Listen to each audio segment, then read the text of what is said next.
ඒලවර්ස් ඉවරයිනේ. මොනවද ඉස්සරහට තියෙන ප්ලෑන්ස්? අනේ මන්දා මට තාම හිතාගන්න බෑ මොකද්ද කරන්න කියලා.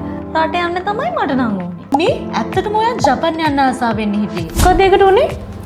අම්බෝ මතක් කරන්න එපා. ජපන් ලැන්ග්වේජ් එක ඉගෙන ගන්න එක එක ක්ලාස් වලට ගියා. අන්තිමට ලැන්ග්වේජ් එකයි ජපන් යන ආසාවයි ඔක්කොම එපා වුණා. එහෙනම් ඔයාට ඔයාගේ හීනෙට උදා වෙන ලොකු දෙයක් මිස් වෙලා. ඒ මොකක්ද? ඒ තමයි Apex Campus එක. මේක ජපන් භාෂාව හරියටම උගන්වන දින 40ක පුහුණු නේවාසික පාඨමාලාවක්. අවුරුදු 17ත් 50ත් අතර ඕනම කෙනෙකුට මේ පාඨමාලාවට සහභාගී වෙන්න පුළුවන්. ඔය කිව්වට සිලබස් කවර් කරන්න නැතුව ඇති. මං දන්නවනේ.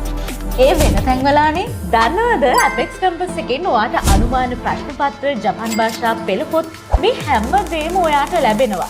ඊට අමතරව ඔයාගේ යුනිෆෝම්, කෑම බීම, නවාතැන් පහසුකම් මේ හැම දෙයක්ම ඔයාට නොමිලේ හම්බ වෙනවා. ඒ විතරක් නෙවෙයි පාඨමාලාවෙන් පස්සේ ඔන්ලයින් රිවිෂන් මාසයක්ම ෆ්‍රී. ඔයාට විභාගය වෙනකම්ම මඟ පෙන්වීමත් ලැබෙනවා. ඒ විතරක් නෙවෙයි ජපන් ආචාර ධර්ම, සංස්කෘතිය, නීති රීති මේ හැම දෙයක්ම ගැනම ඔයාට උගන්වනවා. JFD, JLPT N4 N5, NAT N4 N5 වගේම ස්කිල් ට්‍රේනින් එකකුත් ලැබෙනවා. මොකක්?